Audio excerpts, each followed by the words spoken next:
Hi everyone, it's Miriam Mills from Breathe Flow Balance. Today is March 25th, 2020, and I just wanted to make some short recordings to send to you in the hope that it might give some relief to the stress and anxiety that we're all feeling at the moment over this global pandemic coronavirus, which causes the disease COVID-19, which has been killing so many people throughout our globe, throughout our planet. We all have concerns at the moment for our own health and the health of our families, whether they be near or in my case overseas, and the effect that this is going to have and the impact it's going to have on all aspects of our life, from self-isolation to maybe experiencing family death and bereavement, children at home being educated at home, our finances, maybe loss of job, loss of business, and the list goes on and on and on, as we're all very aware at this stage, being a couple of weeks into it. So there are a few things we can do. There are many things that we can do actually to help maintain our physical and mental health, and they're the tools that I want to be able to talk to you about and be able to guide you and help you through. Most of these issues and topics have been covered in the book I published almost 1 year ago, actually to the day, called 10 Ways to Reduce and Manage Stress, which is available on Amazon if you haven't already read it. But anyway, for those of you who haven't, I'm going to just talk about some things that are current for this current time at the moment.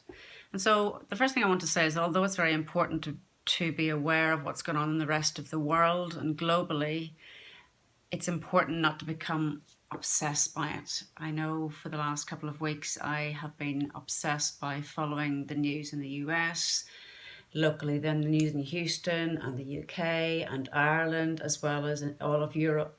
And it's if we follow it obsessively, it can become very disturbing, distressing, and lead to increased anxiety. So what I've decided to do is I'm going to look at the news in the morning and follow what's going on throughout the world, any updates that can help us, and then I'm going to leave it and get myself back to as much kind of normality as I can in my everyday life, which I have been neglecting, and it hasn't done me any good. So I'm giving you that as a tip.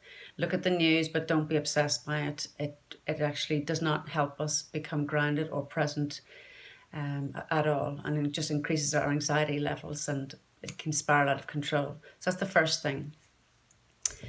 Secondly is to get ourselves, although we're isolated and that it can feel a bit like a pressure cooker, to get ourselves out for a walk if we can, if we're able-bodied enough to, or do some exercise in the home. There are plenty of videos you can look at for yoga, and even gyms are sending out online videos of how to do different forms of exercise. So do some form of exercise throughout the day. I tend to walk the dog in the morning, afternoon and evening, just to get a break from being stuck in the house, or even eating your lunch outside if the weather permits, which it does in Houston, which is very, very nice to have that privilege. So the other thing that can help as well is obviously getting adequate amounts of sleep. And as I said before, watching the news late at night time is not conducive to getting a good night's sleep, as you might worry about the events of the day or what's been taking place while you sleep. So getting enough sleep is important. Staying hydrated, drinking plenty of water, it just helps us function better. It helps the organs process stress better, and so better for our overall well-being. And obviously it goes without saying to eat well. There's plenty in the shops. The shops are well stacked, and although you might have had to queue a little bit or line up for your groceries, there still is plenty of food in the supermarkets. I've been tending to make bigger batches of food and freezing food in the event that I would become unable maybe to cook every day. So that's the measure I've been taking. Another tip is to continue to practice our routine of gratitude. And I must say again, I have, guilty as sin, I have lapsed in the last week or so about doing this, but I'm getting back into that again, and it's made such a difference just to be able to practice gratitude throughout the day, because we're constantly being bombarded by this news, whether it's on our phone or people texting us, etc., etc. So it's hard to get away from. So just being grateful for the little things. I was grateful for Dylan, our family dog, to be able to get a haircut yesterday, and although I couldn't get an appointment for mine, he got his haircut, which was good because his hair was really long and he needed it. So that's something to be grateful for. Haven't been able to have a nice cup of coffee in the morning, been able to go for a walk and the weather's warm, to get outside. Anything and everything to be grateful for. We need to get back into that habit. I used to have this is my gratitude journal. And every day I would just put 3 things that I'm grateful for at the end of the day or the next morning. So it's a good practice to get into as well. Also, the use of affirmations, which are positive, powerful, present tense, personal messages, is really a good thing to keep in practice at this stressful time. So for example, I'm keeping my affirmations very simple at the moment. I'm affirming that I am healthy and whole. I am calm and relaxed, which is one of my favorites. I am calm and relaxed. And the other thing is I handle everything that comes my way. So I am calm and relaxed. I am calm and relaxed. Repeat it like a mantra. I am healthy and whole. I handle whatever comes my way. So it's present tense, it's positive, and it's a personal statement. So practice these mental tools will really help ground you, keep you present, keep you focused, and keep you less stressed, I promise. The other thing, obviously, that goes hand in hand with all this is to continually practice our breathing. It can be something that we forget to do in these times of stress, so it's particularly important to practice the breathing. And I'll just show you now how we do that. You can practice it many times during the day, as often as possible, in fact, at these crucial times, which are difficult times for all of us. So breathing in through the nose for 4. So regarding breath work, it is essential and is the first go-to really in trying to calm the central nervous system down, the sympathetic nervous system, which is activated in the stress response. So by doing breathing work and deep breath work, we activate the relaxation response, which is the response that we want to be in most of the time. So when we put our hands on our tummy on the in-breath, the tummy should expand. And when we exhale through our nose as well, the tummy should flatten. So if we just want to practice that, and we'll breathe in for the count of 4, we'll hold at the top for 1, and then exhale through the nose, for 4 as well. So breathing in for 1, 2, 3, 4, holding at the top for 1, and exhaling through the nose for 4.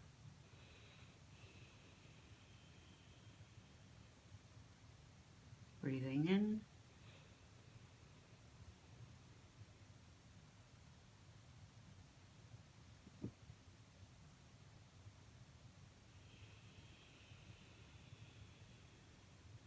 So breath work, as you know, if you've listened to me enough, does amazing things for our mind and our body. And again, it activates the relaxation response and deactivates the stress response. So in these current times, with all this death and destruction and frightening news and heightened anxiety and stress, practicing breath work is imperative. It will really, really help. It'll also help improve your immune system. And with a stronger immune system, we're going to be more likely to face these health challenges and maybe even avert them. So practice breathing as many times as you can, morning, noon and night, literally. When you're in the car, when you're at home, when you're working on the computer, you can take just a minute, 30 seconds to a minute, several times a day will really help your overall well-being and induce this calmness and relaxation and a sense of groundedness again. So I urge you and advise you to really practice these principles of breathing, relaxation, doing whatever it takes at the moment just to get through these really difficult, uncharted territory times for all of us. So the other tool I have, and some of you might be aware of it, some of you may not, is EFT or tapping. It stands for Emotional Freedom Technique. So although it might look a bit strange, It doesn't matter. Scientific research shows, and I know from experience and working with clients, that it really, really works. So I'm going to show you a quick routine that you can follow, you can implement. There's no right or wrong way of doing this. You just ad-lib the words that suit you. But I'll give you an example of how this works.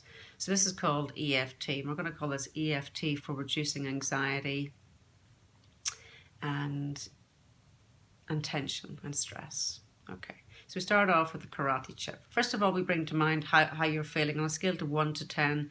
If I was to ask you how you're feeling right now with this whole coronavirus pandemic hitting us, bombarding us, turning our life upside down, where would you say your anxiety level is on a scale of 1 to 10? 1 being very low, 10 being high. So think of a number. And when we finish the sequence, we'll see if that number has decreased. Hopefully it has. So, even though I am very, very worried, very stressed out, feel lack of control about this whole coronavirus, COVID-19 pandemic globally, I love and accept myself exactly as I am. And I'm just hitting the karate chop here in the hand. That's called our opening statement. The next point is the middle of the head. Even though I feel totally stressed, I feel very uncertain, I feel nervous, I feel anxious about the future on a day-to-day basis, I'm okay. This tension, this anxiety, this stress is very new to me. Side of the eyes, the eyebrows. I'm very worried about the future. I'm anxious. I'm going stir crazy having the kids at home, having my husband at home, or whatever the situation might be. You're tapping on this point here. The next point is the middle of the forehead. Even though we're going through this crazy time at the moment and everything's uncertain, everything's unknown, everything's up in the air, routine is not in place at the moment, it just doesn't feel good to me. It makes me feel very upset, makes me feel anxious, I'm very worried. I'm not myself. The next part is just on the eye socket, in the middle of the eye socket. This tension I feel, this anxiety I feel. I don't like it. I don't like it one bit. I want to go back to the way it was. I wish things were the way they were. I had a good life. I was able to go places, do things, do whatever I wanted. Now it's all restriction and constriction, and I don't like it. I don't like it one bit. I feel very sad and worried about my elderly parents and relatives, friends and family. What's going to happen to them? I'm just tapping the middle between my nose and my upper lip. This fear is real. This fear is really real. It's the scariest thing I've ever had to go through.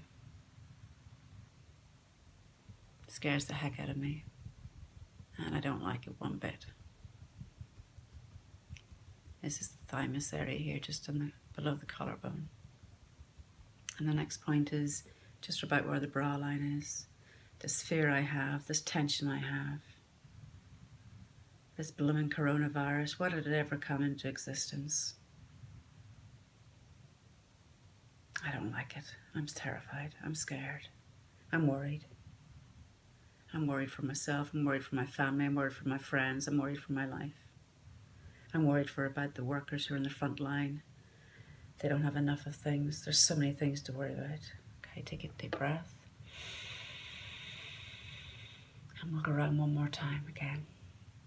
Even though I've got this fear, all these anxieties, all these worries, all this tension, all this stress, even though I've got all this, I love and accept myself exactly as I am. This stress, this tension, this fear. Where did this virus come from? Why did it have to happen in our world? It's crazy. It feels crazy. Side of the eyes. This fear I have, this constant worry at the back of my mind. I try and distract myself, but it's not easy. What if I lose my job? What if I lose my clients? What if I lose my life? Even worse, what if I lose my family's lives? So many things to worry about, so many things to worry about. Middle of the eyebrow, third eye. This tension, this fear, this anxiety I have. This constant tension and fear and anxiety I have. I don't like it one bit. Eye socket. I wish things could just go back to the way they were. Things were good. Why can't things be the way it was a couple of weeks ago? On the nose, this fear I have, this worriedness, this anxiety, this tension, this apprehension on the collarbone. I don't like it one bit. I'm scared. I'm terrified. I need some help. On the brow line, this fear, this tension, this anxiety I'm experiencing, it makes me feel out of sorts. Nothing's the same. The routine's not the same. Deep breath in. And we can go around a couple more rounds of you expressing exactly the anxiety that's relevant to your situation, to your family life, to you. Just keep on tapping the points. I'll go with the points after this. And then at the end of that, when you really expressed and got everything out that you want to say regarding this fear that we have over this COVID-19 disease, then we're going to change it up and we're going to reprogram the mind with some positive words. Even though I have this fear at the moment, it's causing me a lot of anxiety and tension. I love and approve of myself exactly as I am. Even though things are not the way I wanted them to be, it is what it is, and I have to accept things as they are and make the most of things. What if the world is to be changed and made better because of this coronavirus? What if our world leaders will get on? What if there's peace in the world and people are not fighting over countries and economics and all that kind of stuff? What if our world's a better place because of it? Surely some good must come of this. It must come of this. It will come of this. And although this is frightening times, some good will come. Our lives will be better. Our lives will never be the same. And whilst we're going through this pandemic, I'm going to look after myself. I'm going to look after my physical health, my mental health. I am calm and relaxed. I am calm and relaxed. I'm doing the best I can, and that's good. I look after my health of my family and my friends and my loved ones, and I pray that those on the front line are kept safe. I stay calm and I do the best I can. I'm doing a good job. I stay calm and I do a really good job. I practice eating well. I practice sleeping well. I practice hydrating well. I do video conferencing calls with my friends to give us a laugh and to keep our spirits up. I'm a strong and confident person. I'm calm and relaxed. I'll get through this. We'll get through this. I keep calm and relaxed at all times. I'm calm and relaxed at all times. I'm feeling good. I know we'll get through this and the world will be a better place. I will be changed. Everything will be changed. Nothing will go back to being the same, and maybe that's a good thing. The world will be a better place. The world will eventually be a better place. What if our leaders get on? What if we're stronger? What if the world is a stronger, safer, healthier place to live in? What if our planet Earth is better? Some good has got to come of this. All is well in my world, and so it is. Deep breath in. So at the end of the EFT now, on a scale of 1 to 10, where does your anxiety and stress levels lie at this particular moment? 1 being very low, 10 being very, very high. and hopefully the EFT tapping routine has reduced that. So again, it's karate chop here. Doesn't matter whether you use one hand, doesn't matter right hand or left hand. The next part is the middle of the head, side of the eyes, middle of the in between the eyebrows, on the eye socket, in between the nose and lip, in between just on the chin, the dimples of the chin, here in the collarbone, and under the armpit and the bra line. I hope this has helped. We'll all get through this. Email me at miriam@breatheflowbalance.com if you need any further assistance. Okay, bye for now. Stay home, keep safe, be well, take care.